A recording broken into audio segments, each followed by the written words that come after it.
going to be a hard act to follow, but thanks. I guess I have to begin by saying that the phrase that you attributed to me was actually plagiarized. Manufacturing consent. Yeah, it actually comes from Walter Lippmann, who's the dean of American journalism in the 20th century. He thought it was a good idea. He was coming out in favor of it.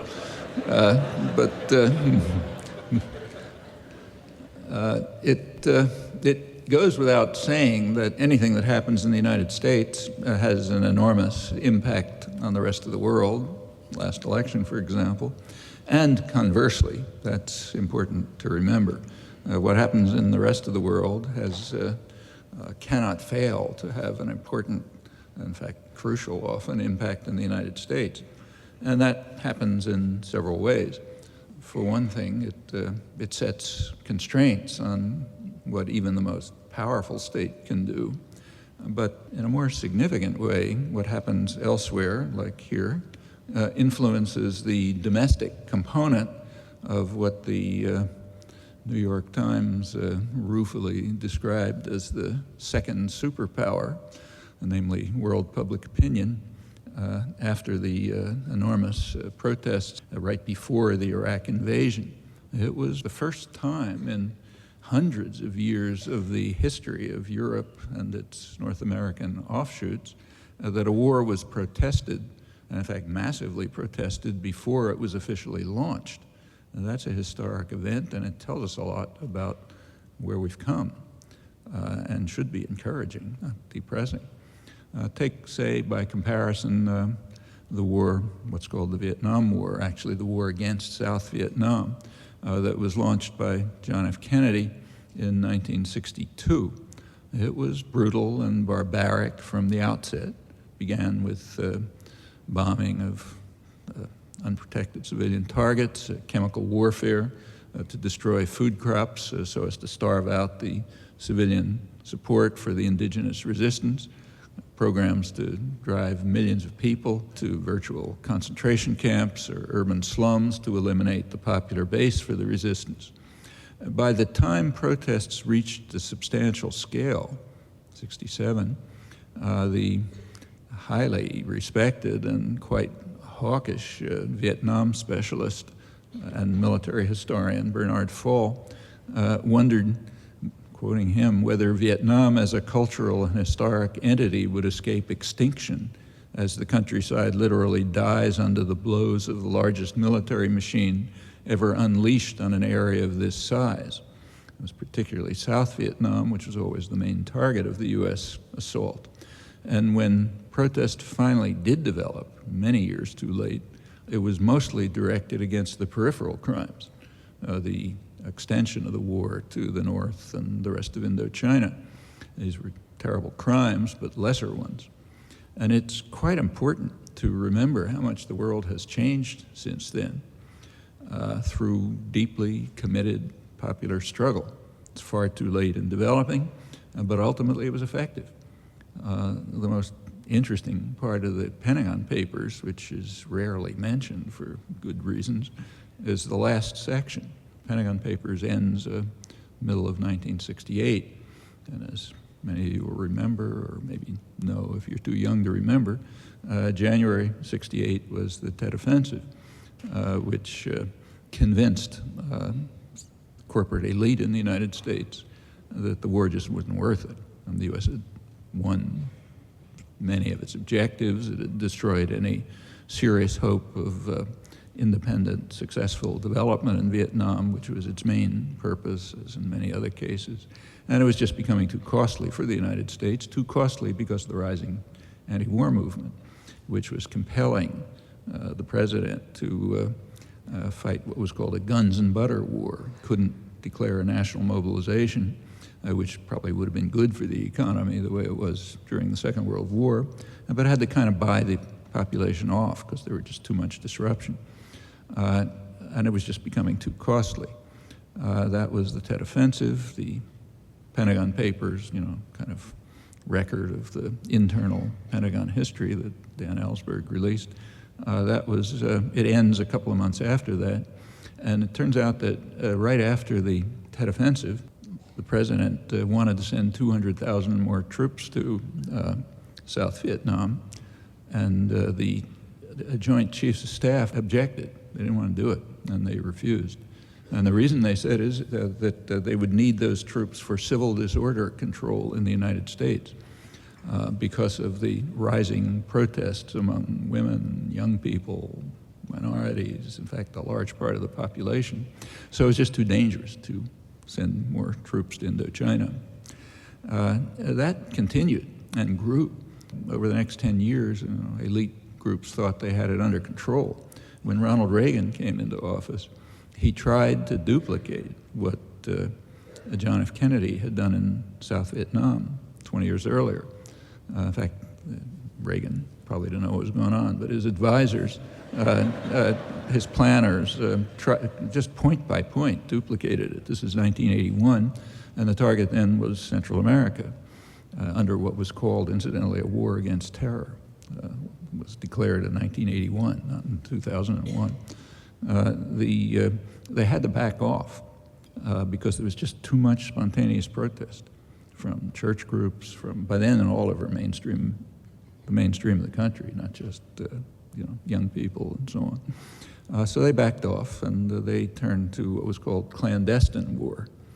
Clandestine war is a technical term that means a war that everybody knows about except the population of the United States.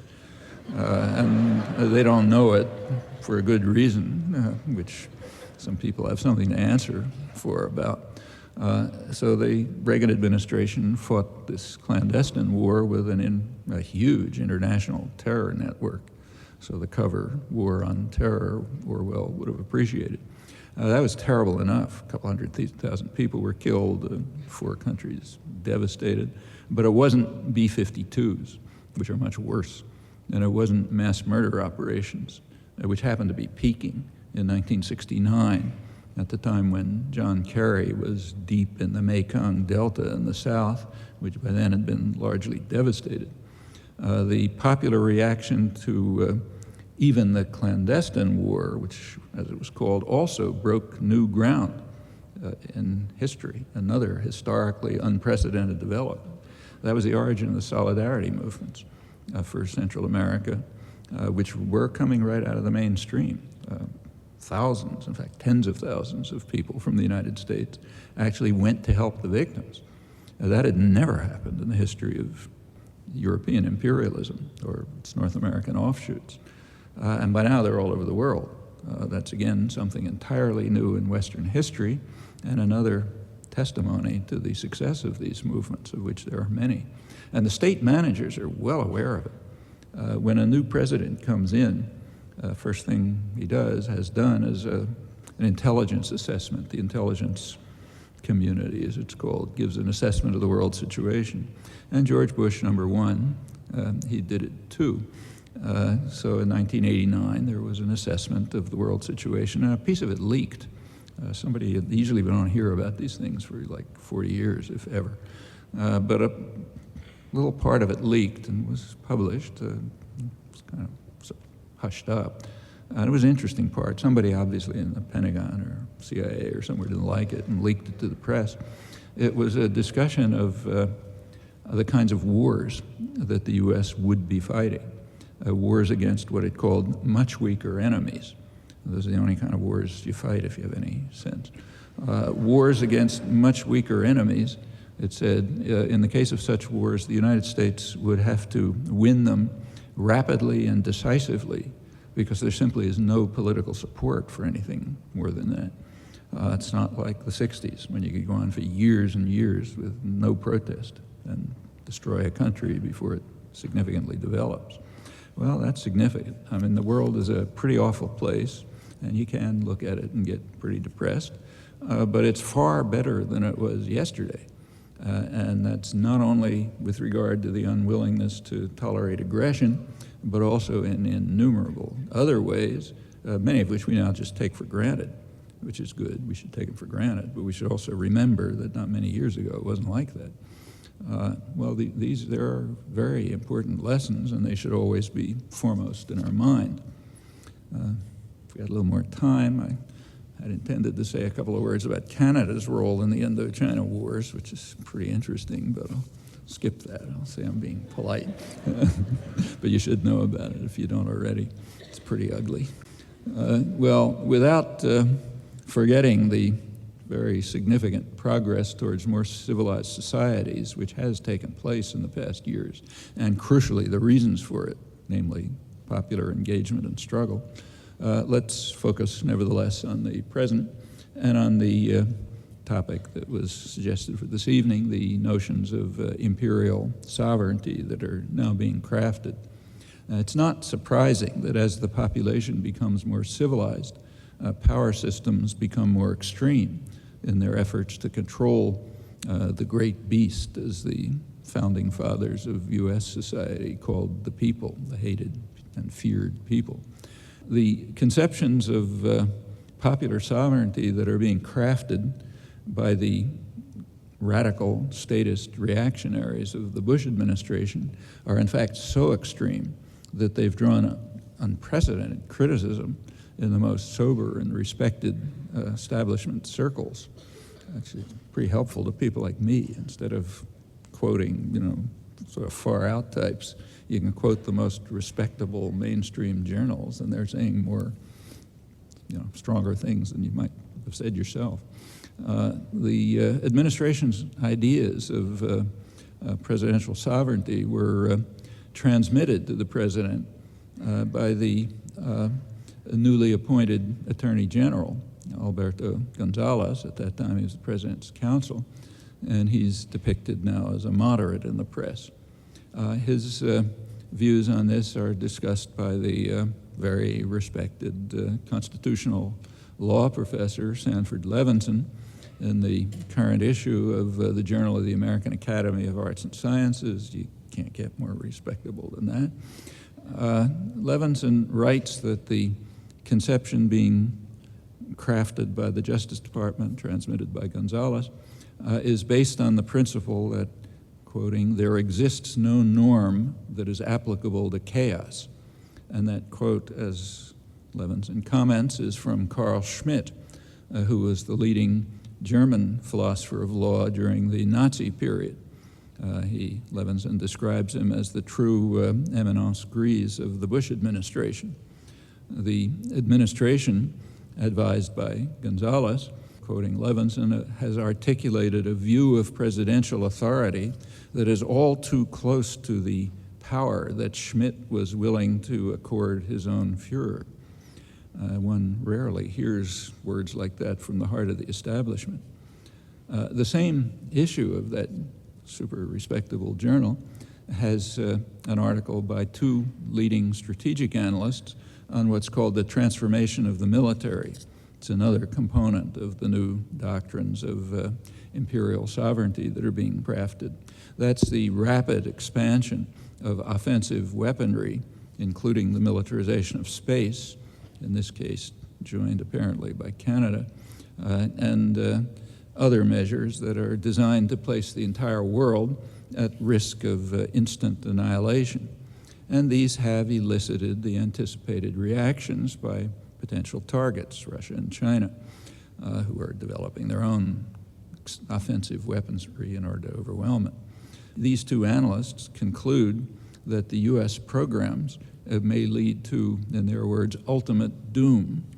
And they express their hope that a coalition of peace-loving nations will coalesce as a counter to U.S. militarism and aggressiveness, a coalition led by China. We've come to a pretty pass when such sentiments are voiced in sober and respectable circles, which aren't given to hyperbole, and when their faith in U.S. democracy is so slight that they look to China to save us from marching towards ultimate doom. And it's up to the second superpower to decide whether that contempt for the great beast is warranted. Well, going back to Gonzales, the president's counsel then, he transmitted to the president the conclusion of the Justice Department that the president has the authority to rescind the Geneva Conventions, It's the supreme law of the land under the U.S. Constitution and the foundation of modern international humanitarian law. And Gonzalez advised the president that this would be a good idea. In his words, it substantially reduces the threat of domestic criminal prosecution of administration officials under the War Crimes Act of 1996, which carries the death penalty for grave breaches of the Geneva Conventions. So he better rescind them quickly. Well, we can see right on today's front pages why the Justice Department was right to be concerned that the president and his advisors might be subject to the death penalty under the laws passed by the Republican Congress in 1996, and of course under the principles of Nuremberg, if anyone took them seriously. 2 weeks ago, on the front page of the New York Times, prominently displayed, was a picture of Fallujah General Hospital. The accompanying story said, patients and hospital employees were rushed out of rooms by armed soldiers and ordered to sit or lie on the floor while troops tied their hands behind their backs. And that's what the picture shows, armed soldiers standing over people lying, patients and doctors lying on the floor with their hands tied behind their backs. And that's described in the stories, in the front page stories, an important achievement. Quote, New York Times, it shut down a propaganda weapon for the militants. Fallujah General Hospital had been producing a stream of reports of civilian casualties, and these inflated figures, I mean inflated because our leader so declares, were inflaming opinion throughout the country and the region, driving up the political costs of the conflict. Incidentally, the word conflict is by now a common euphemism for U.S. aggression, as when we read on the same front pages that the U.S. must now rebuild what the conflict just destroyed. A conflict has no agent. It's kind of like a hurricane. It happens, and then we have to come in and rebuild it. Well, let's go back to the picture and the story about the closing of the propaganda weapon, the main hospital. There are some relevant documents, including the Geneva Conventions. So here's a principle of the Geneva Conventions. Fixed establishments and mobile medical units of the medical service may in no circumstances be attacked and shall at all times be respected and protected by parties to the conflict. So page 1 of the world's leading newspaper is cheerfully depicting war crimes for which the political leadership could be sentenced to death under U.S. law. No wonder that the Attorney General warned the President, as his counsel, that he should use the constitutional authority that the Justice Department concocted to rescind the supreme law of the land, adopting the concept of presidential sovereignty devised by Hitler's primary legal advisor, the true eminence grise of the Bush administration, according to a distinguished conservative authority on constitutional law, writing in perhaps the most respectable and sober journal in the country. Well, the world's greatest newspaper also tells us, quoted, that the U.S. military achieved nearly all their objectives in Fallujah well ahead of schedule, leaving much of the city in smoking ruins. But it was not, I'm quoting it, but it was not a complete success. Why? There was little evidence of dead pack rats in their warrens or the streets. Those are their words, not mine. They did find a body of a dead woman, although it's not known whether she was an Iraqi or a foreigner. That's the only question that's raised, and apparently the only one that comes to mind. This is all right in the front pages of the world's greatest newspaper. The front page account also quotes a Marine commander who says, it ought to go down in the history books. Perhaps it should. If so, we know very well on what page of history it'll go down and who will be right beside it, along with those who praise it or, for that matter, even tolerate it. One might at least mention the counterparts that immediately come to mind, like, for example, the Russian destruction of Grozny 10 years ago. It's a city of about the same size. Or Srebrenica, which is almost universally described as genocide in the West. In that case, as we know in detail from an extensive Dutch government report and other sources, this Muslim enclave in Serb territory, which was very lightly protected, was being used as a base for attacks against Serb villages. And when the anticipated reaction took place, it was horrendous. The Serbs drove out all but military-age men and then moved in to kill them. Well, that's familiar. That's Fallujah, basically, but there are some differences. Women and children were not bombed out of Srebrenica, as in the Fallujah case, but they were trucked out. And there will be no extensive efforts, we can be sure of that, to exhume the last possible corpse of the pack rats and their warrens in Fallujah. And there are other differences which are arguably unfair to the Serbs. Well, it could be argued that all this is irrelevant.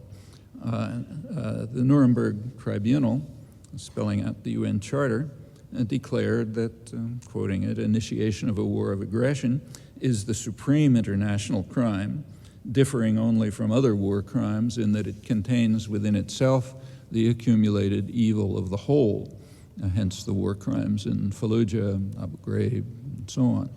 Those judged to have played any role in this supreme crime, for example, the German foreign minister, were sentenced to death by hanging. And the Tokyo Tribunal was far more severe. That is an important book on this topic. If you haven't read it, you should, by the Canadian international lawyer Michael Mandel, who reviews in, unfortunately, convincing detail how the powerful have become self-immunized from international law. In fact, the Nuremberg Tribunal itself established this principle of self-immunity. To bring the Nazi criminals to justice, it was necessary to devise definitions of war crime and crime against humanity. They hadn't existed precisely in international law. And how this was done is explained candidly by Telford Taylor, who was the chief counsel for the prosecution at Nuremberg and a distinguished international lawyer and historian. So I'll quote him. Since both sides in World War II had played the terrible game of urban destruction, the Allies far more successfully, there was no basis for criminal charges against Germans or Japanese, and in fact, no such charges were brought. Aerial bombardment had been used so extensively and ruthlessly on the Allied side as well as the Axis side that neither at Nuremberg nor Tokyo was the issue made a part of the trials. So in other words, it goes on like this, the operative definition of crime is crime that you committed and we did not. And to underscore that fact, Nazi war criminals were absolved if the defense could show that their US counterparts carried out the same crimes. Taylor concludes from this that to punish the foe, especially the vanquished foe, for conduct in which the enforcer nation has engaged would be so grossly inequitable as to discredit the laws themselves, which is correct, but the operative definition also discredits the laws themselves, along with all subsequent tribunals which follow the same principle. Taylor provides this background as part of his explanation of why US bombing in Vietnam was not a war crime. And his argument is plausible, further discrediting the laws themselves. Some of the subsequent tribunals are discredited in perhaps even more extreme ways, such as the Yugoslavia versus NATO case, which is now being adjudicated by the International Court of Justice, World Court. The US was excused correctly on the basis of the argument that it is not subject to the jurisdiction of the court in this case. The reason is that when the United States signed the Genocide Convention, which is at issue here, the US finally did sign it after 40 years, it signed it with a reservation saying that it is inapplicable to the United States. And the rules of the World Court say that they can only deal with something if both sides are subjected to its jurisdiction.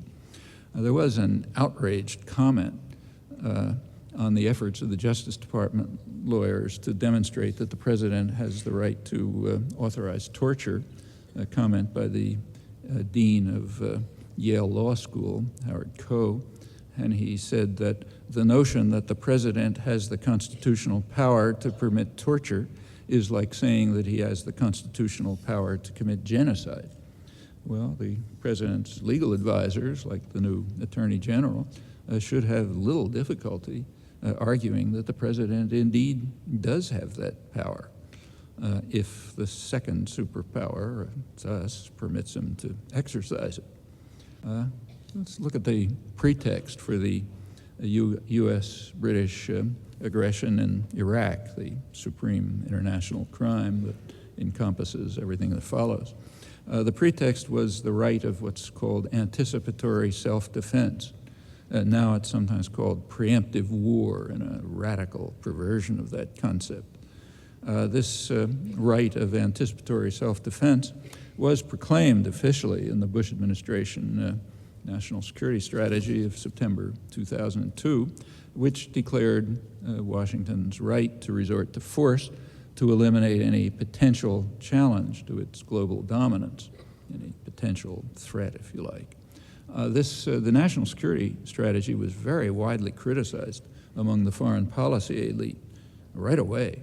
It was an article within weeks in the main establishment journal, Foreign Affairs, which warned that what it called the new Imperial grand strategy could be very dangerous for the United States. And the criticism continued, again at a completely unprecedented level, right in the core of the mainstream, but on very narrow grounds. It was not that the doctrine was wrong, but rather its style and manner of implementation. Clinton's Secretary of State, Madeleine Albright, she summed up the criticism pretty accurately, also in Foreign Affairs, it's main establishment journal. She pointed out that every president has such a doctrine, but keeps it in his back pocket. And it's simply foolish to smash people in the face with it and to implement it in a manner that's going to infuriate even allies. That's threatening to U.S. interests and therefore wrong. Albright knew, of course, that Clinton had a similar doctrine. The Clinton doctrine, I'll quote it, advocated unilateral use of military power to defend vital interests, such as ensuring uninhibited access to key markets, energy supplies, and strategic resources. That's without even the pretexts that Bush and Blair devised. You take it literally, the Clinton doctrine is more expansive than Bush's national security strategy. But unlike the Bush strategy, the more expansive Clinton doctrine was barely even reported. In fact, I'm not sure it was reported at all, and not criticized. And the reason is it was presented with the right style and implemented less brazenly. That's the way you should do it if you're looking for a career in diplomacy. Henry Kissinger described the Bush doctrine as, in his words, revolutionary. He pointed out that it undermines the 17th Westphalian system of international order and sovereignty, and of course he didn't even bother mentioning it. It undermines the UN Charter and current international law. Kissinger approved of the doctrine, but with reservations, the usual reservations about style and tactics, and with a crucial qualification. He said, it cannot be a universal principle available to every nation. Rather, the right of aggression must be reserved to the United States, perhaps delegated to chosen clients. So we must forcefully reject the principle of universality, the principle that we apply to ourselves, the same standards we apply to others, more stringent ones if we're serious. Bush and Blair, who we're told read the Gospels religiously all the time, must know the famous definition of the hypocrite in the Gospels, repeated a couple of times, but maybe it didn't get from the eyes to what lies behind or whatever.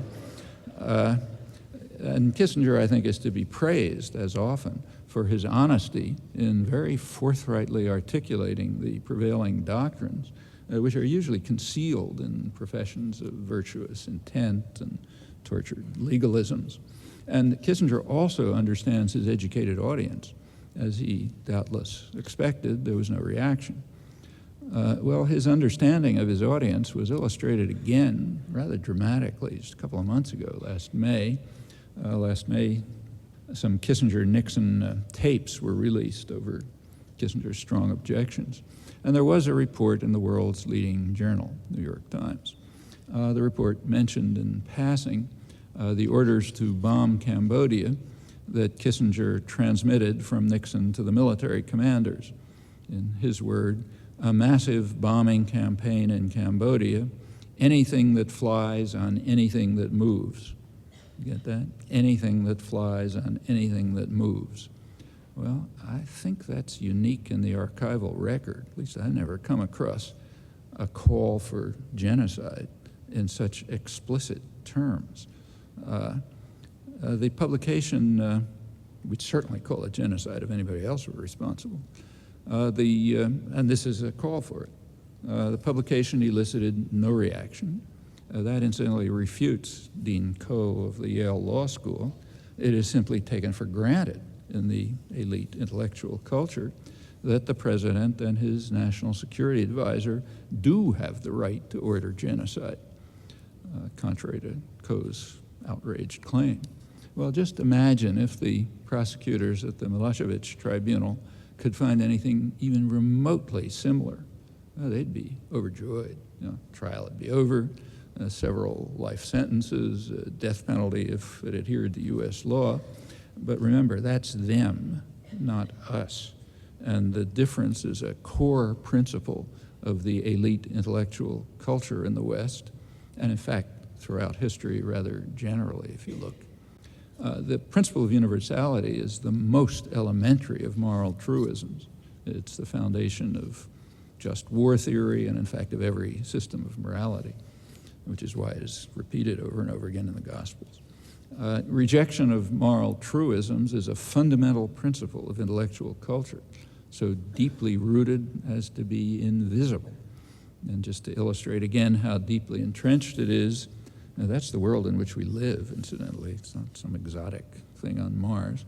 Let's return to the principle of anticipatory self-defense, which is adopted as legitimate by both political organizations in the United States and across virtually the entire spectrum of articulate opinion, those usual margins. The principle has some immediate corollaries. So if the United States is granted the right of anticipatory self-defense against terror, then certainly Cuba, Nicaragua, in fact, a long host of others, have been entitled for years to carry out terrorist acts within the United States, because there's no doubt about U.S. involvement in very serious terrorist attacks against them, extensively documented in impeccable sources. In the case of Nicaragua, even condemned by the World Court and the Security Council in 2 resolutions that the U.S. vetoed, with Britain loyally abstaining.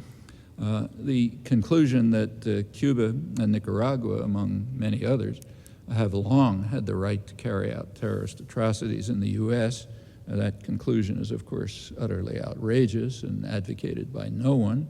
And thanks to our own self-determined immunity from moral truisms, there's no fear that anyone will draw the outrageous conclusions that follow from our doctrines.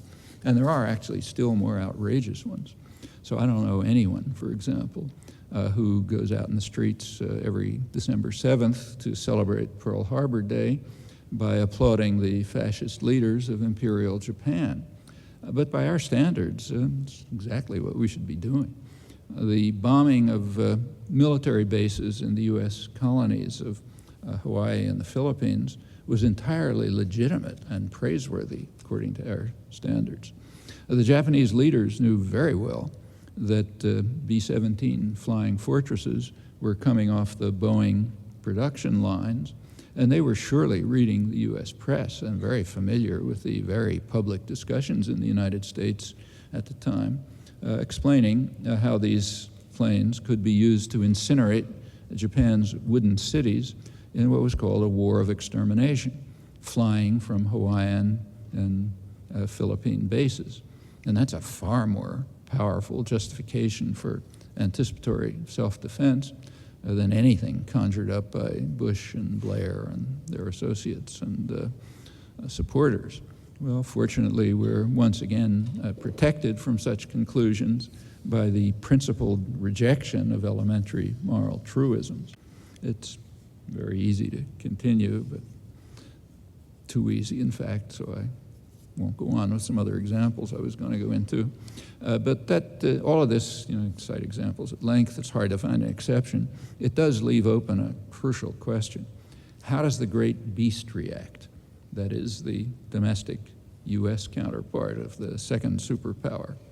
Well, there's a conventional answer. That is that the population approves of all of this, as was just shown again by the election of George Bush, leading to, 150,000 people trying to come north. But they're misunderstanding what happened.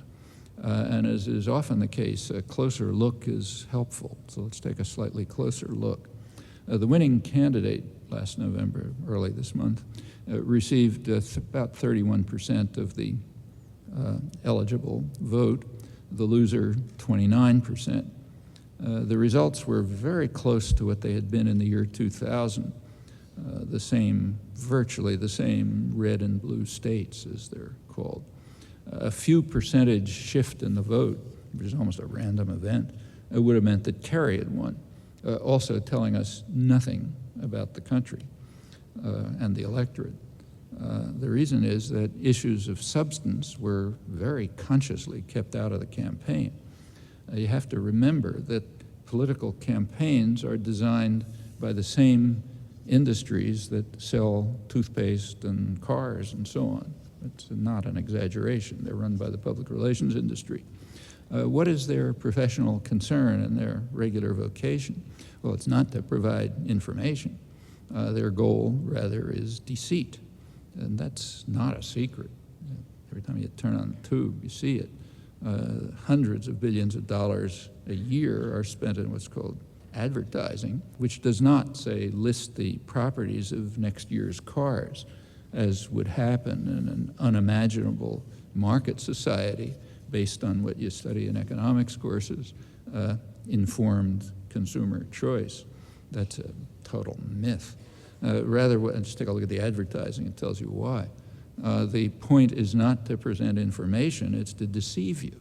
That's why the car, they don't, like GM doesn't tell you, here's what I'm going to produce next year. It takes, 1 minute, no money.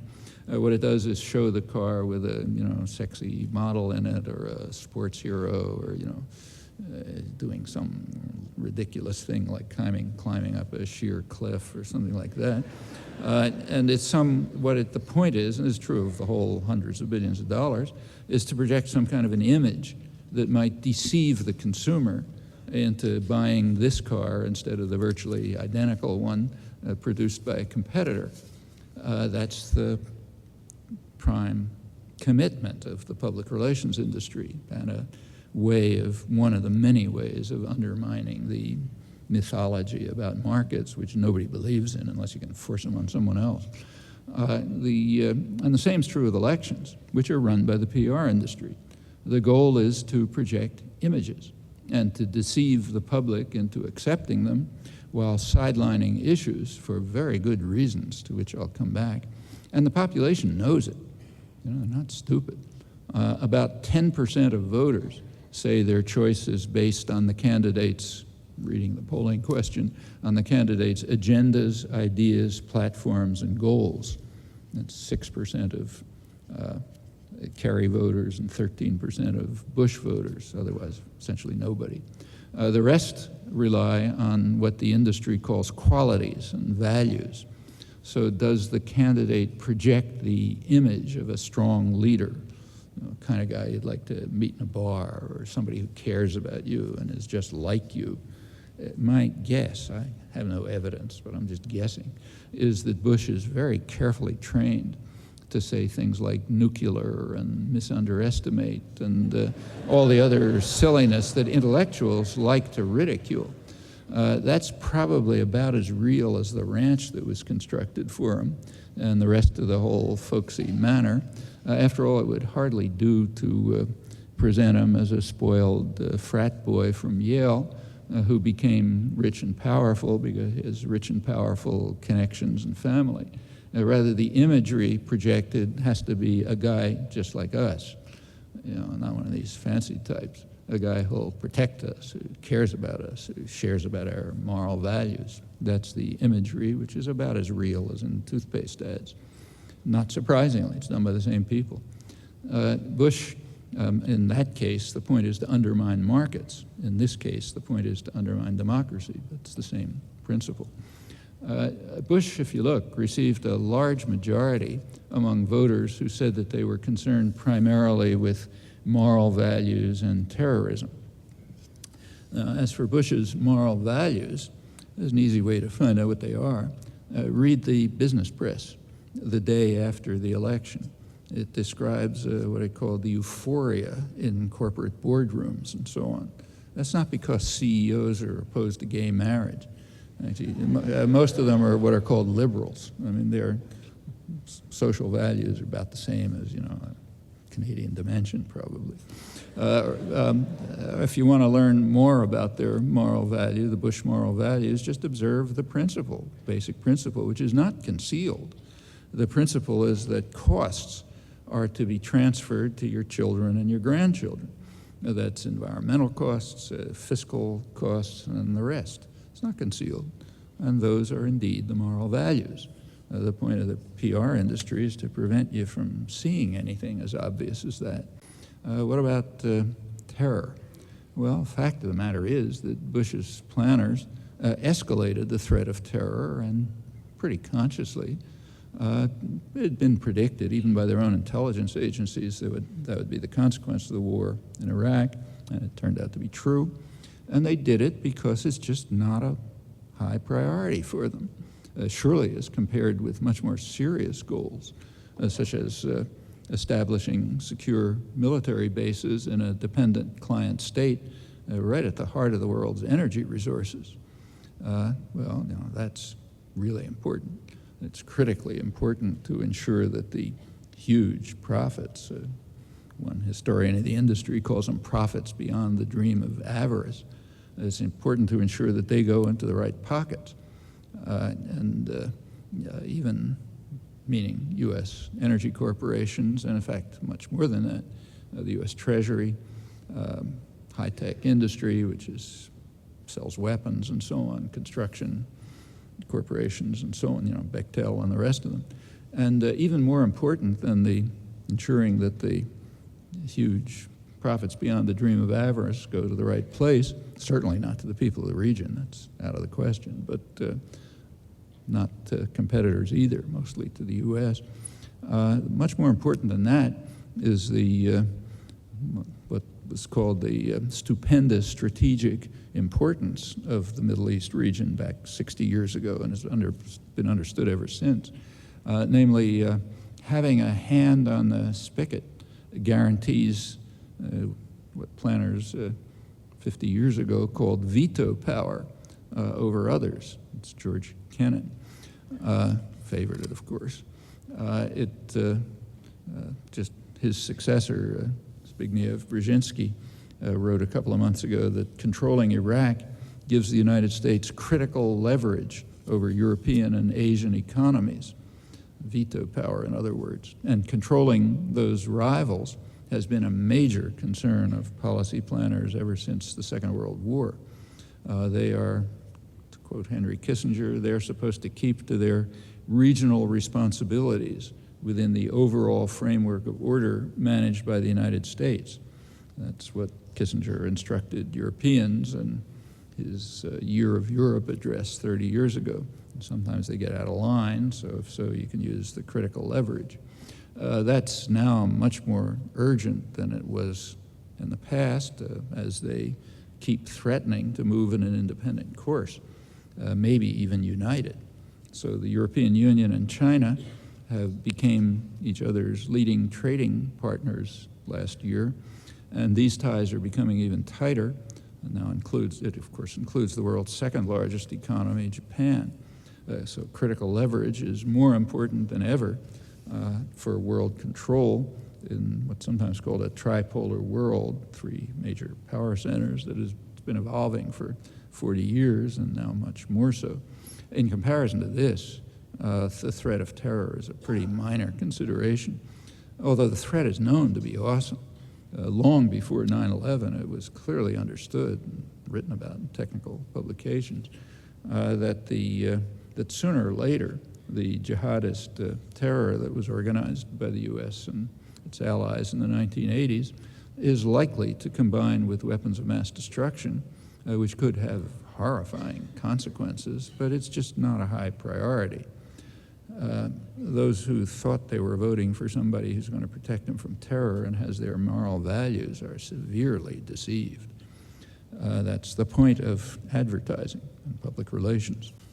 Well, U.S. public opinion is actually studied with great care and depth, and we know a lot about it. There were major studies released by the most prestigious outfits right before the election, and they showed that people planning to vote for Bush assumed that the Republican Party shared their views, even though the party explicitly rejected them, as was shown. And pretty much the same is true of Kerry supporters. It's modified slightly if you give a very sympathetic interpretation of occasional vague statements that most voters had probably never even heard. The major concerns of Kerry supporters were the economy and health care, and they assumed, falsely as it turns out, that he shared their views on these matters, just as Bush voters assumed, falsely, that the Republicans shared their views. So, to summarize all this, among those who bothered to vote, they mostly accepted the imagery that was concocted by the PR industry, just as in the non-existent markets that were taught about in economics courses. And the imagery had only the vaguest resemblance to reality. That's, of course, apart from the more wealthy, who do tend to vote their class interests, apparently even more so in 2004 than 2000, which probably accounts for most of the small difference between these 2 years. Well, what about actual public attitudes?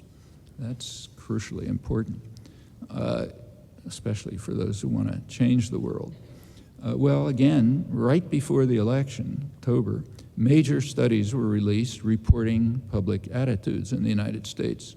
And when you look at the results, which are barely reported, you see right away why elections have to keep the deceit, much as in the fake markets that we're taught to revere. Now, here's a couple of examples of public attitudes, virtually quoting from the studies. A considerable majority of the population believe that the United States should accept the jurisdiction of the International Criminal Court and the World Court. It's rejected by both parties. That it should sign the Kyoto Protocols, that it should rely on the United Nations to take the lead in international crises, including security, reconstruction, and political transition in Iraq. That's been true for a year and a half. And even a majority believes that the United States should abandon the Security Council veto and follow UN decisions even if it doesn't approve of them. Majority, again, believe that that the U.S. should rely on diplomatic and economic measures more than military ones in the so-called war on terror. And here's a crucial one: the U.S. should use force only if, I'm quoting, there is strong evidence that the country is in imminent danger of being attacked. That means a large majority reject the bipartisan consensus on so-called preemptive war and adopt a rather conventional interpretation of the UN Charter. Overwhelming majorities of the public favor the expansion of purely domestic programs, primarily health care, it's 80%, but also expanded aid to education and expanding Social Security, also like 60, 70%. That's been found for years in the same studies carried out by the most reputable organizations that monitor public opinion. In other mainstream polls, 80% favor universal health care. That's something that's also been true for a long time. The numbers vary depending on exactly how the questions are asked. Occasionally, the press discusses this. It says, yeah, everybody seems to want it, but there's a phrase for it. It's called politically impossible. That's how the New York Times has described it in the past. Just again, a couple of days before the election, the New York Times had an article on this, and here's what it said. It says, there is so little political support for government intervention in the healthcare market in the United States. That's not universal health care, but any government intervention in the healthcare market. There's so little political support for it that John Kerry took pains in a recent presidential debate to say that his plan for expanding access to health insurance would not create a new government program. That is what the large majority of the population want. But it's politically impossible, and that's correct. It's opposed by the insurance companies, the pharmaceutical industry, and Wall Street, so it's therefore politically impossible in a country where the elite not only doesn't pretend that it's a democracy, but doesn't want it to be. So like if 80% of the population wants something, it's politically impossible and has no political support if it's not supported in the places that matter. Well, I could go on with these studies, which are quite interesting, but one interesting thing about them is that they are held by people in virtual isolation. They rarely hear them. They probably regard them as idiosyncratic, like I'm the only person in the country who thinks this. They don't enter into political campaigns. They only enter very marginally into articulate opinion in the media and journals, and the same extends to other domains. And it raises quite important questions about what we call a democratic deficit when we're talking about others. Some of these cases are very revealing. So you remember that last March, Spanish voters voted out a government which had gone to war in opposition to about 90% of the population. Well, when the Spanish government did go to war, joining the U.S. over huge, almost universal objection, it was very highly praised in the United States and Britain and much of the West, because it was described, as you remember, what was called the New Europe, the hope for the future, the hope for democracy, namely countries that, if you look at the criterion that distinguished the good guys, New Europe, from the bad guys, old Europe, it was very straightforward, almost impossible to miss. It took real dedication to the party line to miss it, and it was universally missed almost. The criterion was if a government takes the same position as the overwhelming majority of the population, it's old Europe, the bad guys, as it doesn't have democratic credentials. That was the term that was actually used. On the other hand, if the government follows the orders from Crawford, Texas, and overrules the vast majority of the population, around 90% in Spain's case, then it's the hope for the democratic future. It tells you a lot about the conception of democracy. Well, last March, Spanish voters voted out that government, and they were bitterly condemned for appeasing terror, and you remember all of that. I didn't see anybody point out that the voters in Spain took almost exactly the same position as about 70% of Americans south of the border. About 70% of people in the United States were in favor of what I just said, transferring authority for reconstruction, security, political transfer in Iraq to the United Nations. In fact, that had been true for about a year at that time. And that's what the Spanish voters voted for. They didn't vote for pulling out the troops. They said leaving them there only under UN authority. Well, there's a difference between Spain and the United States. In Spain, people knew what public opinion was. In the United States, to find it out, you got to do a research project.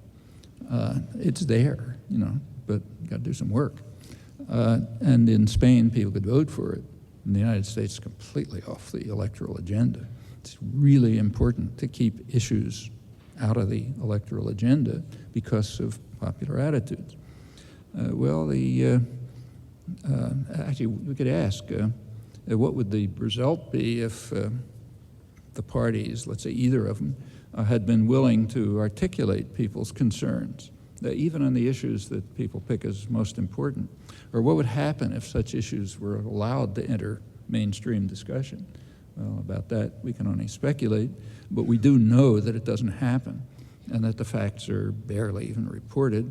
And it seems reasonable to surmise that it's fear of the great beast that lies behind that, and it's pretty deep.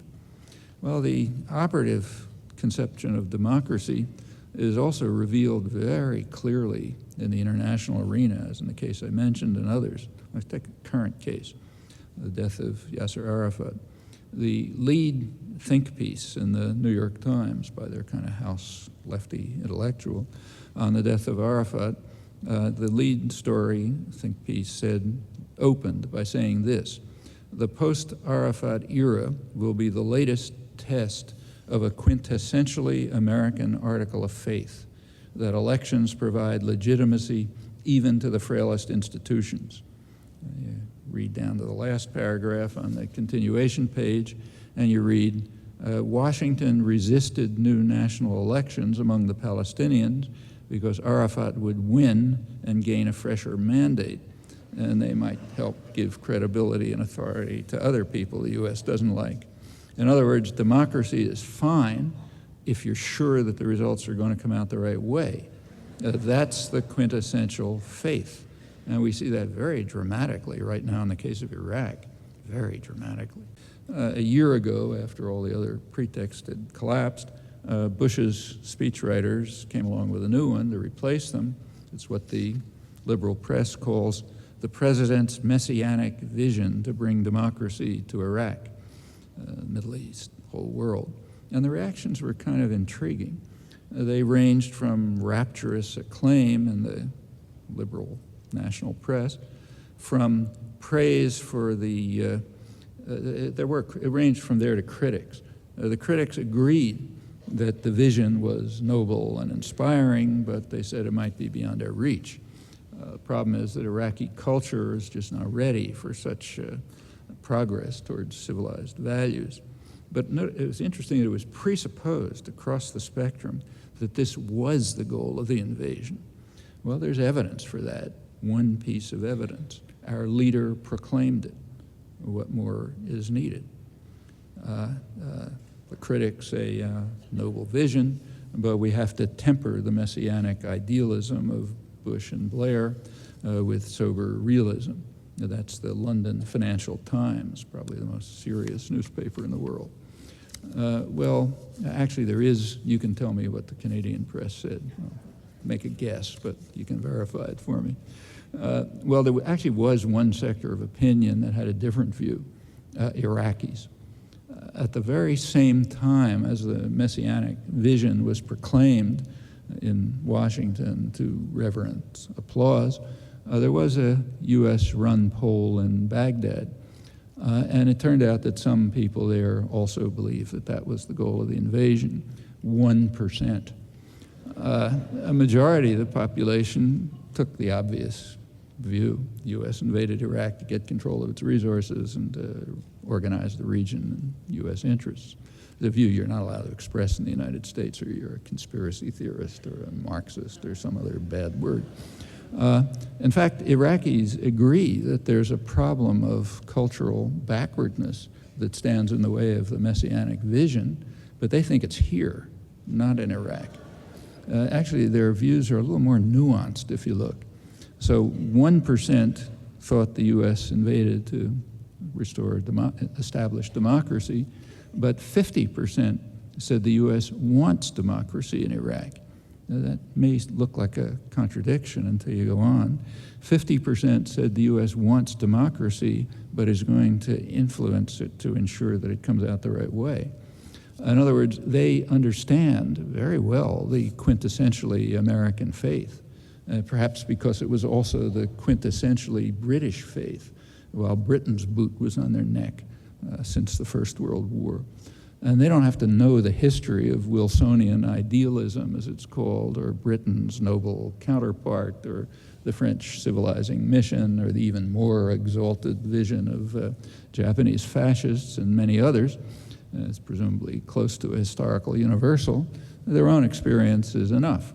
And it's not unusual for those at the wrong end of the club to have a much clearer picture of reality than those who are wielding it. That's true in plenty of domains. Well, at the outset, I mentioned very briefly the very notable successes of popular struggles in the past decades. It's pretty clear if you think about it a little, very rarely discussed for reasons that aren't hard to discern.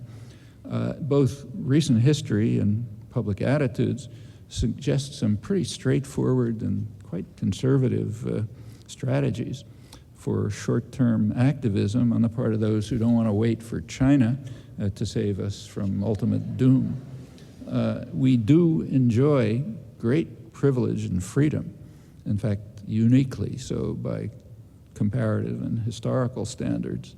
That legacy was not granted as a gift from above. It was won. It was won by hard and dedicated struggle, which doesn't reduce to pushing a lever every few years. We can, of course, decide to abandon the legacy. You can take the easy way of pessimism. You know, everything's hopeless, so I quit.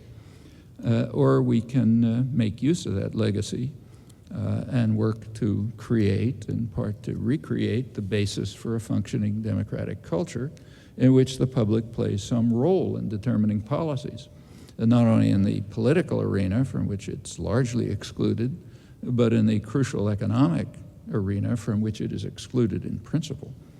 Now, those are not particularly radical ideas. So, for example, they were articulated very clearly by the leading 20th century social philosopher in the United States, John Dewey, who's American as apple pie in the familiar phrase. And he pointed out that until what he called industrial feudalism is replaced by industrial democracy, politics will remain the shadow cast by business over society. Now, Dewey wasn't being particularly original in that. In fact, he was drawing from a long tradition of thought and action that had developed independently in working class culture from the very origins of the Industrial Revolution, actually right where I live, an area near Boston in the mid-19th century. Those ideas were remain just below the surface, and they can become a living part of our societies and our cultures and our institutions. But like other victories for justice and freedom over the centuries, that's not going to happen by itself. One of the clearest lessons of history, including very recent history, is that rights are not granted. They are won, and the rest of it's up to us.